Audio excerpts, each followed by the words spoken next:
دیکھیں وجوہات وہ ہیں کہ بہت ساری وجوہات ہیں. پہلی تو یہ کہ جیسے ابھی ہم بات کر رہے ہیں کہ اس وقت جو شخصیات تھیں ان کا ادب سے ایک بڑا مخلص رشتہ تھا اور ان کی خواہش یہ تھی کہ پروگرام ہو. اب ہماری خوش قسمتی ہے کہ جب ہم پی ٹی وی پہ پروگرام کرتے تھے ریگولر پروگرام تو تاجدار عادل صاحب یہاں جی ایم تھے اس وقت, اور اس سے پہلے بھی جو یہ پروگرام کرتے تھے تو صرف یہ نہیں تھا کہ ادبی پروگرام کرنا ہے بلکہ ہمیشہ ایک نیا آئیڈیا لے کر آتے تھے. مثلا وہ محفل دوستاں ہوتا تھا, اس میں جو ہے وہ گھر پہ جاتے تھے شاعر کے, یا یہاں سیٹ ایسا لگاتے تھے کہ لگتا تھا کہ گھر پہ بیٹھے ہوئے ہیں, اور ان کے بڑے خاص قریبی دوستوں کو بلایا جاتا تھا اور پھر وہ آپس میں باتیں کر رہے ہیں, شعر سنا رہے ہیں, فرمائشیں کر رہے ہیں. تو وہ ایک بالکل نیا آئیڈیا تھا. پھر کیفے ادب تھا جی, اس میں ہم بھی شریک ہوئے. تو وہ کیفے ادب جو تھا اس میں سب ایسے بیٹھے ہوتے تھے جیسے کسی کیفے میں بیٹھے ہوئے ہیں, اور اقبال پیرزادہ صاحب پروگرام کیا کرتے تھے تو وہ آ کے ہر ٹیبل پر ایسے بیٹھتے تھے. کیسا اعلیٰ ماحول ہوتا ہوگا, اور سحر طاری ہو جاتا ہوگا. دیکھیں کہ کریٹیو آئیڈیاز تھے, بالکل نئے آئیڈیاز. تو وہ آئیڈیاز ایسے تھے کہ عام آدمی کو بھی مجبور کرتے تھے دیکھنے کے لیے, چاہے اس کا ادب سے کوئی تعلق نہ ہو. لیکن جب آپ کا پروگرام اچھا ہوتا ہے, اور اصل چیز ہم نے تو یہ سیکھی ہے کہ اخلاص. اگر آپ مخلص ہیں اور آپ بہت ایمانداری سے کوئی چیز کر رہے ہیں تو اسکرین ہر ایک کو اس کے سامنے لے آتی ہے. بالکل ایسا ہی ہے. تو وہ لوگ پروگرام دیکھا کرتے تھے. پھر دوسرا یہ کہ جیسے بھی تاجدار صاحب بھی کہہ رہے تھے کہ معاشرے میں بھی اس وقت جو ترجیحات تھیں ان میں ادب کہیں بہت اوپر تھا. لوگ چاہے غلط بات کرتے لیکن ان کی کوشش یہ ہوتی تھی کہ ہم بڑے الفاظ بولیں. جیسے ایک صاحب ہمارے گھر آئے اور انہوں نے ہماری والدہ کو دوا کے پیسے دیتے ہوئے کہا کہ کتنے روپے عنایت کروں. تو ظاہر ہے کہ ہم سب کو ہنسی آئی, بڑی مشکل سے ہم نے ہنسی روکی. لیکن ان کی خواہش یہ تھی کہ میں ادبی گھرانے میں آیا ہوں تو میں ذرا مشکل الفاظ ادا کروں, بڑے الفاظ. وہ چیز ظاہر ہے کہ اب ہمارے ہاں ختم ہو گئی, اور ایک وہ جو سلینگ لینگویج یا اسٹریٹ لینگویج کا فیشن چل گیا ہے اس کی وجہ سے بھی ادب سے لوگ دور ہو گئے. پھر جو پہلے ہمارے ہاں پروگرامز ہوتے تھے اس میں ادب کا باقاعدہ ایک وقت رکھا جاتا تھا کہ یہ پروگرام, یہ وقت جو ہے یہ ادبی پروگرامز کے لیے ہے. کوئی انسٹیٹیوٹ بھی تھا بالکل. اور اس میں پھر سب کی ایک خاص دلچسپی بھی ہوتی تھی کیونکہ اس میں جیسے ابھی ہم نے کہا کہ جو کیفے ادب تھا اس میں ہر نسل کے شعراء آتے تھے. تو اب ظاہر ہے کہ اس کو دیکھنے کے لیے بھی ہر نسل کے لوگ بیٹھے ہوئے ہوتے تھے. بہت شوق سے وہ پروگرام دیکھا جاتا تھا, اور یہ کئی سال چلتے رہے. یہ پروگرام اس قدر پسند کیے جاتے تھے کہ وہ بند نہیں ہوتے تھے کہ نہیں اس کو اس سمائی میں بھی چلایا جائے. پھر سوشل میڈیا آ گیا ہے, ظاہر ہے کہ اب بہت لائف فاسٹ ہو گئی. حالانکہ ابھی بھی ادب سے بہت دلچسپی ہے, اور ہم تو اب دیکھ رہے ہیں کہ نوجوان نسل زیادہ جا رہی ہے. لیکن چونکہ اب اگر آپ بچوں کو یہ نہیں بتائیں گے کہ یہ تمہارے لیے فائدہ مند ہے یا یہ معیاری چیز ہے تو پھر جو جیسا ملے گا وہ ویسے ہی کھا کے خوش ہو جائے گا. یہی حال ادب کا بھی ہے یا کسی اور تفریح کا ہے کہ اگر آپ اس کو معیار کی سطح پر نہیں رکھ کے دکھائیں گے تو ظاہر ہے کہ پھر جو بھی اسے مل رہا ہے وہ دیکھ رہا ہے. تو اب اگر سوشل میڈیا پر ان کو تھوڑے ذرا کم معیار کی چیزیں مل رہی ہیں تو بیچارے اس طرف چلے جا رہے ہیں. لیکن جو ادبی پروگرامز ہیں, سچ بات یہ ہے کہ اس نے ہمارے معاشرے میں شعور, تعلیم اور معیاری تفریح کو ایک بہت مستحکم روایت میں تبدیل کیا. اور ہمیں کیا فائدہ ہوا ذاتی طور پر, جیسے تاجدار صاحب بھی سامنے بیٹھے ہیں, ہم نے ایک پروگرام کیا, اس کے آخر میں ہم نے مرثیے کا ایک بند پڑھا. تو ہم بڑے خوش ہوئے, اور ہم نے جب وہ بند پڑھ لیا تو ہم نے تاجدار صاحب کی طرف دیکھا کہ اب وہ داد دیں گے. تو انہوں نے کہا لگتا ہے آپ نے پہلی مرتبہ مرثیہ پڑھا. تو ہم نے کہا جی. کہنے لگے اچھا نہیں پڑھا. ہم نے کہا اچھا. کہنے لگے میں آپ کو بتاتا ہوں کیسے پڑھتے ہیں. پھر پوری انہوں نے بتایا کہ کس ٹیکنیک سے آپ کو تحت اللفظ میں پڑھنا چاہیے. اور اس دن ہمیں پہلی مرتبہ یہ معلوم ہوا کہ اچھا تحت اللفظ سے پڑھنے کا بھی طریقہ ہوتا ہے. مطلب ہم تو یہ سمجھتے ہیں نا کہ ترنم کا ایک طریقہ ہوتا ہے, تحت اللفظ میں تو آپ جیسے بولتے ہیں ویسے شعر پڑھ دیں. تو یہاں جو تربیت ہوئی ہے وہ ہمارے آج تک کام آ رہی ہے. اور ہمارا خیال ہے کہ اگر ہم یہاں نہیں آتے اور ہم نے ایسی شخصیات کے ساتھ کام نہیں کیا ہوتا تو ہم یہ سب نہیں سیکھ سکتے, اتنا پالش نہیں ہوتے. ایک بات آئی تھی محفل دوستاں ایک پروگرام جی, جس میں ہم شاعروں کے گھر جاتے تھے یا ان کے گھر کا ایک ڈرائنگ روم کا سیٹ لگاتے تھے. اور اس میں سب بے تکلف دوست جیسا کہ امرین بتا رہی جی۔ ہیں وہ آتے تھے اور آ کے شعر سنا رہے ہیں، باتیں کر رہے ہیں، چائے آ رہی ہے اور مختلف۔ پروگرام ختم ہو گیا، میرے خیال میں 1 سال چلا اور پروگرام ختم ہو گیا۔ صحیح۔ اس کے بعد ایک دن دفتر میں میرے پاس ان کے والد محترم بڑے شاعر، بزرگ نقاد، ان کا بڑا معترف ہوں میں، سحر انصاری صاحب، جی۔ وہ اور ان کے ایک دوست ڈاکٹر محمد علی صدیقی صاحب جو بہت اچھے نقاد تھے، بہت پڑھے لکھے آدمی، صحیح۔ بہت بڑے آدمی، وہ دونوں بیٹھے ہوئے تھے۔ تو بات کرتے کرتے مذاق ہونے لگا جب چائے آئی کہ بھائی آپ تو پہلے محفل دوستوں میں چائے پلاتے تھے، اب کچھ چائے آپ اپنے کمرے میں پلا رہے ہیں تو اس میں کوئی مزہ نہیں آ رہا ہے۔ ہاں۔ تو یہاں سے بات سمجھ میں آئی کہ وہ جو ایک کیفے میں بیٹھ کے چائے پینے کی ایک ٹریڈیشن تھی، جی جی جی، ویسا ایک پروگرام کیوں نہ شروع کیا جائے۔ بالکل۔ تو اس کے تحت پھر ہم نے کیفے ادب شروع کیا، واہ جس میں ہم ایک کیفے کا سیٹ لگاتے تھے، واو، ٹیبلز ہیں ان کے لیے، کسی پہ چائے آ رہی ہے، کوئی کچھ کر کتنا رہا ہے، اچھا کوئی idea ہے۔ بات کر رہا ہے، اور اس میں ہمارے ایک ابھرتے ہوئے بہت اچھے شاعر تھے اس زمانے کے، اب تو مستند شاعر ہیں، اقبال پیرزادہ، ان کو ہم نے میزبان لیا اور ان سے کہا کہ جی اس طریقے سے ہوگا۔ تو مجھے یاد ہے کہ اس جگہ ہم نے ان کے لیے دروازہ بنایا تھا کہ یہاں سے کیفے میں آپ داخل ہوں گے۔ واہ، تو انہوں نے پوچھا کہ میرا رول کیا ہے اس میں، تو میں نے کہا آپ تو کمپیئر ہیں، کہنے نہیں کیفے میں، میں نے کہا آپ کیفے کے مینیجر ہیں، آپ یہ سمجھیں، آپ کو مینیج کرنا ہے تمام چیزوں کو۔ لیکن یہ کہ وہ کیا کمال کا پروگرام تھا، کیونکہ مختلف ٹیبلز پہ کسی شاعر کے پاس جا کے بات کرنا، کسی نقاد سے کتاب پہ بات کرنا، کسی افسانہ نگار سے افسانے پہ بات کرنا، اسی طریقے سے یہ عقیل۔ اچھا، ایک جو سب سے بڑا کام اس میں تھا کہ جو ہم نے طے کیا تھا کہ ہم ان لوگوں کو خاص طور سے جو نوجوان ہیں ان کو لے کے آئیں گے، جی، اور ان لوگوں کو ضرور لے کے آئیں گے جو اس سے پہلے ٹیلی ویژن میں نہیں آ سکے۔ واہ، وجہ اس کی یہ ہے کہ ایک زمانہ تھا کہ یہاں اتنے بڑے شاعر تھے، اچھا، اتنے بڑے شاعر تھے کہ بڑے شاعروں کی ٹیلی ویژن کے پروگرام میں آنے کی باری نہیں آتی، واو، بالکل صحیح، یعنی بہت سارے لوگ انتظار کرتے تھے۔ بڑے Seriously؟ شاعر جو ہوتے تھے وہ نہیں آ پاتے تھے، کیونکہ ان سے بڑے شاعر ایک اسٹیٹس کے موجود ہوتے تھے۔ تو یوں وہ پھر ہم نے ان سارے لوگوں کو کوشش کی، بلایا، ڈھونڈا اور گزارش کی کہ وہ آئیں، اور یوں یہ پروگرام جیسا کہ امرین نے ابھی یاد دلایا تو یہ پروگرام بھی چلا۔ ابھی ہمارے پاس ایک ٹائم ہو گیا چھوٹی سی بریک کا، تو چلتے ہیں ایک چھوٹی سی بریک پہ۔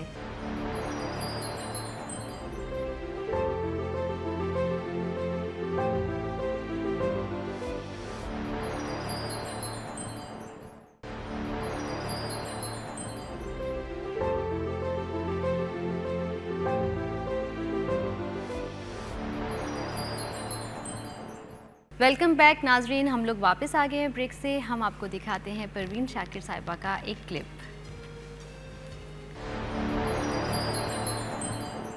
وقت سے کوئی شکایت ہے نہ افلاک سے ہے، یہی کیا کم ہے کہ نسبت مجھے اس خاک سے ہے۔ واہ،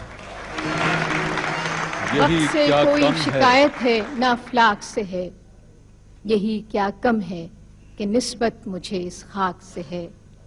خواب میں بھی تجھے بھولوں تو روا رکھ مجھ سے، خواب میں بھی تجھے بھولوں تو روا رکھ مجھ سے وہ رویہ جو ہوا کا خس و خاشاک سے ہے۔ خواب میں بھی تجھے بھولوں تو روا رکھ مجھ سے وہ رویہ جو ہوا کا خس و خاشاک سے ہے۔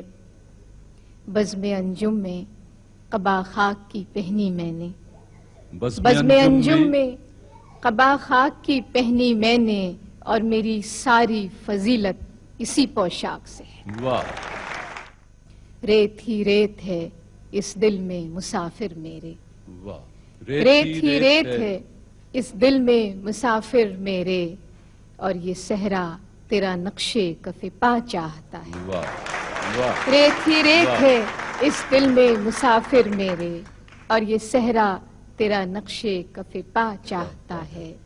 رات کو مان لیا دل نے مقدر لیکن، رات کو مان لیا دل نے مقدر لیکن، رات کے ہاتھ پہ اب کوئی دیا چاہتا ہے۔ واہ،